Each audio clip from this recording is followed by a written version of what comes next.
Hello all, welcome back to another new video of Learn with Bhavna. Now we are starting chapter 3 of part A Indian society class 12 sociology का।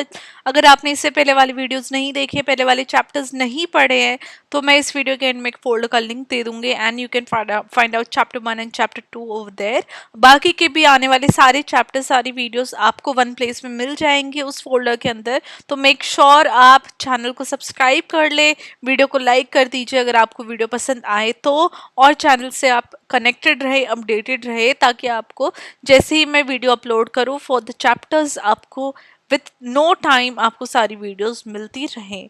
Also मैं ये भी आपको पूछना चाहूँगी, बताना चाहूँगी कि अगर आपको वीडियोस और किसी फॉर्मेट में चाहिए, अगर आपको स्पेसिफिकली क्वेश्चन के आंसर्स चाहिए या आपको और किसी तरीके से वीडियो की प्रेजेंटेशन चाहिए, चैप्टर की एक्सप्लेनेशन चाहिए, तो वो भी आप मुझे कमेंट करके बता सकते हैं। आई विल मेक श्योर कि जो आपकी डिमांड्स है, जो आपकी नीड्स है, मैं उस तरीके से आपको वीडियो प्रोवाइड करने की कोशिश करूं। चलो without wasting any more time हम बात कर लेते हैं अपने चैप्टर 3 की, जो कि है social institution continuity and change. यहाँ पे हमारे चैप्टर है social institution continuity and change. तो ये हमारा चैप्टर 3 है, जहाँ पे हमें बात करनी है caste and the caste system के बारे में। कास्ट पास्ट में कैसी थी, उसके बाद कुछ हमारे इम्पोर्टेंट पर्सन हैं जिनके जिनके बारे में मैंने नोट्स में भी मेंशन किया है। देन उसके बाद हमारा आ जाएगा कॉलोनियलिज्म के टाइम पे कास्ट कैसी थी, एंड देन उसके बाद कास्ट प्रेजेंट में कैसी है, कैसी हमारा कास्ट सिस्टम हमें प्रेजेंट में देखने को मिल रहा है। उसके आगे हमारा आ जाएगा ट्राइबल कम्युनिटीज के बारे में, classification of tribal societies. I will not make a very long video, so let's see आज हम कितना कवर कर पाएंगे पार्ट 1 के अंदर, जहाँ पे हमें परमानेंट ट्रेड्स देखने हैं ट्राइब्स के और एक्वायर्ड ट्रेड्स। दो तरीके के ट्रेड्स होते हैं। जो ट्राइब है उनका करियर ऑफ अ कॉन्सेप्ट क्या है, ट्राइब के अंदर कैसे लोग अपना जो लाइफस्टाइल है उसको मेंटेन करते हैं, इकोनॉमिकली कैसे ट्राइब सस्टेन करते हैं, उसके बारे में हमें जानने को मिलेगा यहाँ पे। उसके बाद अगर आप आगे देखोगे तो national development versus tribal development, ये एक बहुत बड़ा टॉपिक रहता है, एक बहुत बड़ा एक जंग सी छिड़ी रहती है जब हम tribal development versus national development की बात करते हैं। उसके बारे में भी हम जानेंगे, जहाँ पे अगर हम बात करें कि आज के टाइम पे ट्राइबल आइडेंटिटी कैसी है, वो हमें इस चैप्टर में जानने को मिलेगी। एंड लास्ट पार्ट हमारा रहता है चैप्टर का, that is family and kinship, जहाँ पे हम जानने को मिलेगा कि न्यूक्लियर और एक्सटेंडेड दो तरीके की फैमिलीज हैं, और ये दो तरीके की फैमिलीज हमें कहाँ देखने को मिलती है, क्या फीचर्स है दोनों तरीके की फैमिली के, डाइवर्स फॉर्म्स क्या है फैमिली की, वो हमें इस चैप्टर में जानने को मिलेगा। उसके बाद कुछ इंपॉर्टेंट क्वेश्चन है। तो ये हमारा कंप्लीट चैप्टर है, एक ओवरव्यू मैंने आपको चैप्टर का प्रोवाइड ऑलरेडी कर दिया है। Now starting with the important notes जो मैंने स्पेशली आप लोगों के लिए बनाए हैं, वहां से हम अपना चैप्टर की एक्सप्लेनेशन स्टार्ट करते हैं। नाउ अगर हम कास्ट के अंडरस्टैंडिंग की बात करें तो कास्ट एक सोशल इंस्टीट्यूशन है इंडिया का, जो एंशिएंट टाइम से चलता आ रहा है, जो कि Hindu society, particularly Hindu society के अंदर प्रेजेंट है। और अगर हम बात करें non Hindu communities, Muslim, Christian and Sikhs, वहां पे ये देखने को हमें नहीं मिलता है। अगर हम बात करते हैं ओरिजिन ऑफ द टर्म की, तो ये पोर्टुगीज कास्टा से निकली है ये टर्म, जिसका मतलब है प्योर ब्रीड। अगर हम इंडियन टर्म्स के अंदर बात करें तो वर्ण हमें देखने को मिलते हैं, जो कि 4 फोल्ड डिवीजन है, ब्राह्मण, क्षत्रिय, वैश्य, शूद्र, ये वर्ण हो गए, जहाँ पे आउटकास्ट को एक्सक्लूड कर दिया जाता है। वहीं पे अगर हम जाति की बात करते हैं तो जाति अपने आप में बहुत ज्यादा लोकल टर्म हो जाती है, और वो और भी ज्यादा कॉम्प्लेक्स क्लासिफिकेशन हो जाती है। इन 4 डिविजन्स के अंदर जाति आ जाती है, और वो सब कास्ट और सब डिविजन्स के अंदर भी देखने को मिल जाती है। तो जाति क्या है, और भी ज्यादा कॉम्प्लेक्स क्लासिफिकेशन हो जाती है हमारे वर्ण सिस्टम की, इन 4 फोल्ड डिविजन्स की। नाउ अगर हम बात कर ले कास्ट सिस्टम के फीचर्स क्या है, तो फर्स्ट ऑफ ऑल ये बर्थ बेस्ड होती है। जो मेंबरशिप है किसी भी कास्ट के अंदर, वो जैसे ही बच्चा बर्थ लेता है वो उस पर्टिकुलर कास्ट में शामिल हो जाता है और वो कभी भी चेंज नहीं हो सकती है, हमारी कास्ट वो अनचेंजेबल होती है ना। सेकंड रूल आ जाता है एंडोगेमी। तो स्ट्रिक्ट रूल्स हमें देखने को मिलते हैं मैरिज के, जहाँ पे एक पर्टिकुलर इंसान को अपनी ही कास्ट के अंदर शादी करनी पड़ती है। दो अब ये जो रूल्स है वो चेंज हो रहे हैं, लव मैरिजेस आ रही है जो कास्ट या फिर रिलीजन के परे जाके शादी हमें देखने को मिलती है, but of course these are the features of caste system, तो हमें उसके बारे में बात करनी है। और मैं रॉन्ग राइट के बारे में अभी बात नहीं करूंगी। अगर if I talk about wrong and right तो हम ये चैप्टर कंप्लीट नहीं कर पाएंगे। So we will stick to the notes, we will stick to our book. Third हमारा आ जाता है फूड रूल्स, जहाँ पे हमें रिस्ट्रिक्शंस देखने को मिलते हैं कि हमें क्या खाना खाना है और किसके साथ हमें खाना खाना है। तो हमें what and with whom food can be shared, हमें ये फूड रूल्स हमें देखने को मिलते हैं कास्ट सिस्टम के अंदर। फोर्थ हमारा आ जाएगा हायरार्की, जहाँ पे जो कास्ट है वो हायरार्की सिस्टम के अंदर रैंक की जाती है कि कौन सी कास्ट ऊपर है कौन सी नीचे है, और रीजनली डिफरेंट रीजन्स के अंदर स्ट्रैटिफिकेशन डिफरेंसेस हमें देखने को मिल सकते हैं। फिफ्थ हमारा आ जाएगा सेगमेंटल ऑर्गेनाइजेशन, जहाँ पे जो कास्ट है सब कास्ट है वो सेगमेंटेड डिफरेंट डिफरेंट सेगमेंट्स में डिफरेंट डिफरेंट एक स्ट्रेटा के अंदर जो कास्ट और सब कास्ट है वो डिवाइडेड है स्ट्रक्चरली, हमें उनका जो डिफरेंसेस है वो देखने को मिल जाते हैं। सिक्स हमारा आ जाएगा हेरिडिटरी ऑक्यूपेशन, एक ट्रेडिशनल लिंक हमें देखने को मिलता है कास्ट और ऑक्यूपेशन के बीच में, जो कि ऑक्यूपेशन मोबिलिटी बहुत ज्यादा रेस्ट्रिक्ट कर देता है कि जो जिस कास्ट के अंदर पैदा हुआ है, जो जिस ऑक्यूपेशन में मतलब कि इन्वॉल्व है, उसको उसी ऑक्यूपेशन में रहना है, हमें ये कास्ट से रिलेटेड ऑक्यूपेशन भी देखने को मिल जाती है। तो एक ट्रेडिशनल लिंक कास्ट और ऑक्यूपेशन के बीच में देखने को मिला है और ये भी एक फीचर है हमारा कास्ट सिस्टम का। नाउ हिस्टोरिकल ओवुलेशन, कि जो हमारी हिस्टोरिकली जो कास्ट सिस्टम है वो कैसे इवॉल्व हुआ है, इवोल्यूशन कैसे हुई है कास्ट सिस्टम की, उसके बारे में अगर हम बात करें तो अर्ली पीरियड हमारा 900 टू 500 बीसी का, वहां पे वर्ण सिस्टम बहुत ज्यादा फ्लूइड था, वो बर्थ बेस्ड नहीं था पहले के टाइम पे। बट अगर हम बात करें पोस्ट वैदिक पीरियड में तो कास्ट सिस्टम अपने आप में बहुत ज्यादा रिजिड हो गया, डिस्टिंक्शंस इमर्ज हो गई कास्ट सिस्टम में, और वो प्योरिटी और हायरार्की के अंदर लिंक होने लग गई डिफरेंट कास्ट। ना प्योरिटी वर्सेस पॉल्यूशन हमें देखने को मिलने लग गया कास्ट सिस्टम के अंदर, जो कास्ट रैंकिंग्स थी वो बहुत ज्यादा अप्रोक्सीमेटली सेक्रेड से पॉल्यूटेड के अंदर हमें देखने को मिल गई। जो पावर और स्टेटस था वो डिफरेंट कास्ट के साथ एसोसिएट कर दिया गया था। सोशल डिवीजन ऑफ लेबर हमें देखने को मिला था, जो कास्ट थी वो बहुत ज्यादा कॉम्प्लीमेंट्री हो गई थी, उनका फिक्स रोल हो गया था सोसाइटी के अंदर।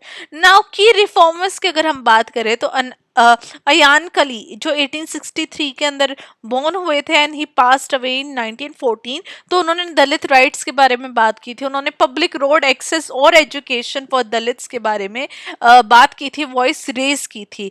देन ज्योतिराव गोविंदराव फुल्ले, उन्होंने क्रिटिसाइज किया था कास्ट इनजस्टिस को और उन्होंने सत्यशोधक समाज को फाउंड किया था। Savitri Bai Phule, she is one of the pioneered women's education, जिन्होंने बात की थी विमेन के एजुकेशन के लिए और लोअर कास्ट की अपलिफ्टमेंट के लिए। नाउ फोर्थ हमारा आ जाएगा पेरियार, उन्होंने प्रमोट किया था रैशनलिज्म को, इक्वालिटी को और लिबर्टी को फॉर द लोअर कास्ट। तो ये हमारे कुछ की सोशल रिफॉर्मर्स हैं जिनका मेंशन हमारी बुक के अंदर भी किया हुआ है। अगर आप इन डिटेल जानना चाहते हैं इनके बारे में so you can check out the book. मैंने बाकी जो उनका मेन जो काम था वो वन लाइन में आपको प्रोवाइड कर दिया गया है। नाउ कॉलोनियल इन्फ्लुएंस क्या रहा है कास्ट में, तो डॉक्यूमेंटेशन बहुत ज्यादा होने लग गई। अगर आपको पता होगा तो जब ब्रिटिशर्स आए so they were documenting, they were writing each and everything. तो डॉक्यूमेंटेशन, ब्रिटिश एथनोग्राफिक सर्वेज और सेंसस होने लग गए, जो notably 1901 census under Herbert Risley हुआ था, जिसने कि कास्ट आइडेंटिटी को और भी ज्यादा रिजिडिफाई कर दिया। फॉर एग्जाम्पल अगर आप बोल रहे हो तो बोलने में कुछ भी बोला जा सकता है, but when you talk about documentation, कहीं पे आपका चीज का मेंशन हो जाना लिखित में और वो उसी तरीके से रहना है, तो बहुत ज्यादा उस टाइम पे देखा जाने लग गया। जब राइटिंग में चीजें होने लग गई तो कास्ट आइडेंटिटी, लोग अपने आप को किस कास्ट से अपने आप को किस कास्ट में शो कर रहे थे वो बहुत ज्यादा रिजिड हो गया, इम्पैक्ट होने लग गया फ्लूइडिटी पे, जहाँ पे जो कास्ट थी वो पहले बहुत ज्यादा फ्लेक्सिबल थी, but with colonialism with documentation जो कास्ट अपने आप में और भी बहुत ज्यादा स्ट्रक्चर्ड हो गई, बिकॉज ऑफिशियली उसको रिकॉर्ड करने जाने लगा। नाउ लीगल रिकॉग्निशन देखने को मिली, जहाँ पे जो गवर्नमेंट ऑफ इंडिया एक्ट है 1935 में उसने एससीज और एसटीज को इंट्रोड्यूस किया और स्पेशल वेलफेयर मेजर्स भी लिए गए, तो एक लीगल रिकॉग्निशन देखी जाने लग गई फॉर द लोअर कास्ट या for the marginalise caste group. Now capitalism and modernity आई जब कॉलोनियल पीरियड के अंदर, एक रैपिड ग्लोबल चेंज हमें देखने को मिला, जिसकी वजह से जो कास्ट स्ट्रक्चर्स थे वो भी बहुत ज्यादा चेंज हुए। Caste structure in the sense लोगों की एक मूवमेंट देखने को मिली, जो पहले कन्फाइंड थे एरियाज के अंदर वो वहां से निकलने लग गए, जॉब्स भी बहुत ज्यादा चेंज होने लग गई। जो पहले लोग जो स्पेसिफिक कास्ट थी, जो पहले स्पेसिफिक जॉब्स के साथ रिलेटेड थी, ऑक्यूपेशन से रिलेटेड थी, अब वो उन ऑक्यूपेशन से निकल के डिफरेंट ऑक्यूपेशन के अंदर इन्वॉल्वमेंट देखी जाने लग गई। ना अगर हम बात करें आज के टाइम की कास्ट की, तो कास्ट आज भी एक सेंट्रल टॉपिक है इंडियन सोसाइटी के अंदर। वो हिस्टोरिकली, इकोनॉमिकली और सोशल चेंजेस से इन्फ्लुएंस भी होती हुई देखी गई है। इक्वालिटी और जस्टिस के लिए जो स्ट्रगल है मार्जिनलाइज्ड कास्ट की, वो आज भी जारी है, और वो रिफॉर्म्स, लीगल मेजर्स और मूवमेंट के द्वारा सोशल इंक्लूजन के लिए उनकी जंग है, जो आज भी उनका जो स्ट्रगल है, वो आज भी हमें देखने को मिल सकता है। तो ये ओवरव्यू हमें दिखा सकता है कि जो इन्फ्लुएंस है कास्ट का, एवोल्यूशन का, उसका सोशो पॉलिटिकल चेंजेस का during the colonial and post colonial periods. ना अगर हम हिस्टोरिकल कॉन्टेक्स्ट देखें कास्ट और नेशनलिज्म का, तो कास्ट को कंसिडर किया गया है कि वो बहुत ज्यादा इन्फ्लुएंस हुई है नेशनल मूवमेंट्स के द्वारा, जहाँ पे जो एफर्ट्स हैं अपर लोअर कास्ट को अपलिफ्ट करने की, वो बिगैन हुए थे लेट 19th सेंचुरी में, और अपर कास्ट रिफॉर्मर्स और लोअर कास्ट लीडर्स बहुत ज्यादा आगे निकल के आए थे, जहाँ पे महात्मा ज्योतिबाई फुल्ले आए थे, बाबा साहेब अंबेडकर आए थे, अयान कली आए थे, श्री नारायण गुरु आए थे, पेरियार ईवी रामस्वामी भी आए थे। महात्मा गांधी और अंबेडकर ने स्पेशली अनटचेबिलिटी के अगेंस्ट वर्क किया था, जहाँ पे उन्होंने दलित के बारे में बात की थी, जिनको पहले अछूत बोला जाता था, उनके अगेंस्ट उन्होंने बहुत ज्यादा काम किया था, और उन्होंने उनको एज ह्यूमन का दर्जा दिलाया था, जहाँ पे उन्होंने 1920s में इसके अगेंस्ट वर्क करना स्टार्ट कर दिया गया था। अब जो एंटी अनटचेबिलिटी एजेंडा था, वो कांग्रेस का भी एक बहुत बड़ा एजेंडा बन चुका था, Congress as a political party का, जहाँ पे गांधी ने भी रीअश्योर किया था कि जो अपर कास्ट है उनके इंटरेस्ट को भी लेना चाहिए, बट हमें जो लोअर कास्ट है उनको अपलिफ्ट करना चाहिए, उनको नीचे नहीं दबाना चाहिए ना। पोस्ट इंडिपेंडेंस कॉन्ट्रडिक्शंस की अगर हम बात करें, तो जो कॉन्स्टिट्यूशन ने एम किया कि हम कास्ट को अबॉलिश करें, बट ये कहीं ना कहीं सिस्टम फेल हो गया था due to radical economic reforms. State ने अज्यूम किया कि जो कास्ट लाइन पॉलिसी है उनको इरेडिकेट करके कास्ट इनइक्वालिटी को हमें हटाना चाहिए, बट ये देखा गया कि जो एससीज और एसटीज जैसी जो कम्युनिटीज थी वो इन रिजर्वेशन के द्वारा बेनिफिट कर रही थी ना। इकोनॉमिक और सोशल इम्पैक्ट क्या देखा जाने लग गया, मॉडर्नाइजेशन एंड कास्ट पे। जब हम अर्बनाइजेशन और इंडस्ट्रियलाइजेशन की बात करते हैं, तो उन्होंने कास्ट फ्री जॉब अपॉर्चुनिटीज लाई, जो कि कास्ट बेस्ड रिक्रूटमेंट से हटके वो ज्यादा स्किल्स के ऊपर बात कर रहे थे। मॉडर्न एजुकेटेड इंडियंस आने लग गए, जिन्होंने इंडिविजुअलिस्टिक और मेरिटोक्रेटिक आइडियाज को अपनाया। Caste based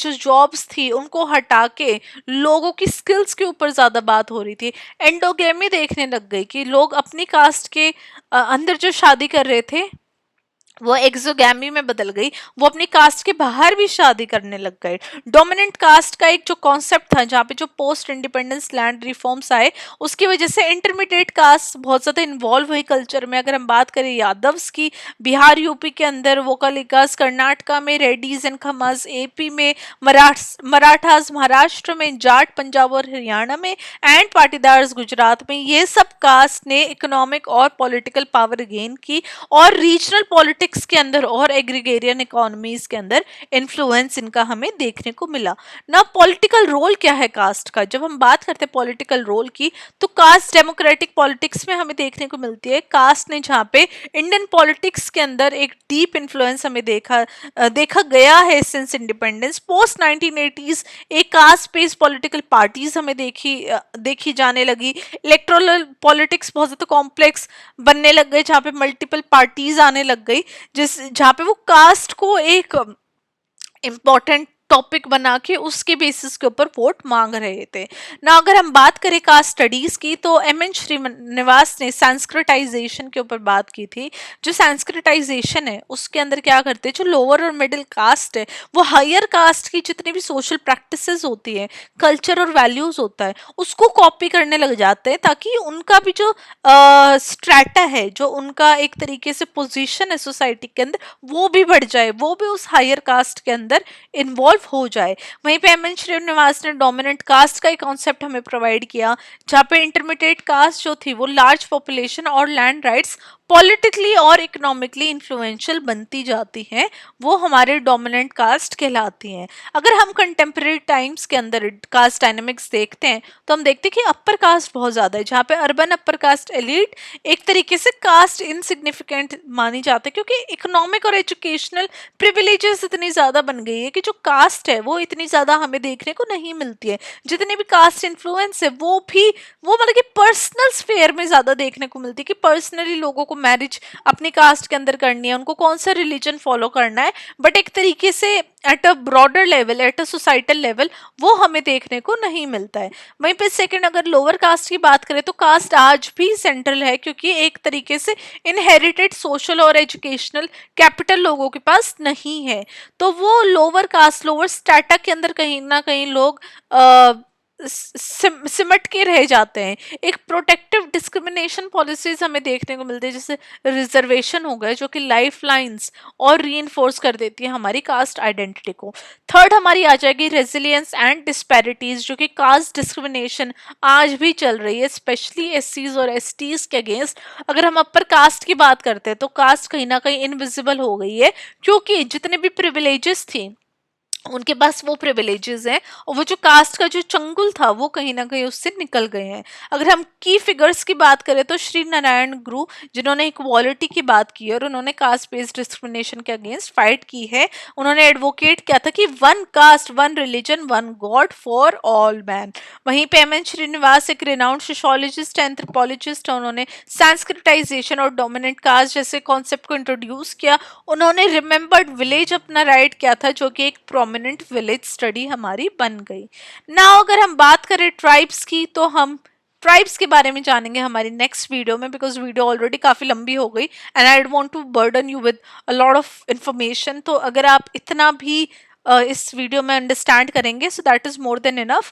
we will start tribal जो डेवलपमेंट है, आगे की जितनी भी चीजें हम अपनी नेक्स्ट वीडियो में करेंगे, पार्ट 2 में करेंगे। तो ये हमारे चैप्टर 3 का पार्ट 1 था। आप मुझे बताना कि आपको वीडियो कैसी लगी, एक्सप्लेनेशन कैसी लगी, आपको टॉपिक समझ में आ रहे हैं या नहीं आ रहे, चैप्टर के अंदर आपको कोई डाउट है, कंफ्यूजन है 1 में, 2 में, 3 में, आगे आने वाले चैप्टर्स में, तो वो आप मुझे कमेंट करके बता सकते हैं। और अगर आप ऐसी अच्छे अच्छे एक्सप्लेनेशन चाहते हैं चैप्टर्स की, तो आप मेरे चैनल को सब्सक्राइब कर सकते हैं, बेल आइकन को प्रेस कर सकते हैं, वीडियो को लाइक कर सकते हैं, और अपनी क्लास में अपने फ्रेंड्स के साथ, अपने क्लासमेट्स के साथ वीडियो को शेयर कर सकते हैं, ताकि उनकी भी हेल्प हो। I will see you very very soon with part 2 of chapter 3. Till then, study well, study hard, and all the very best for your upcoming exams.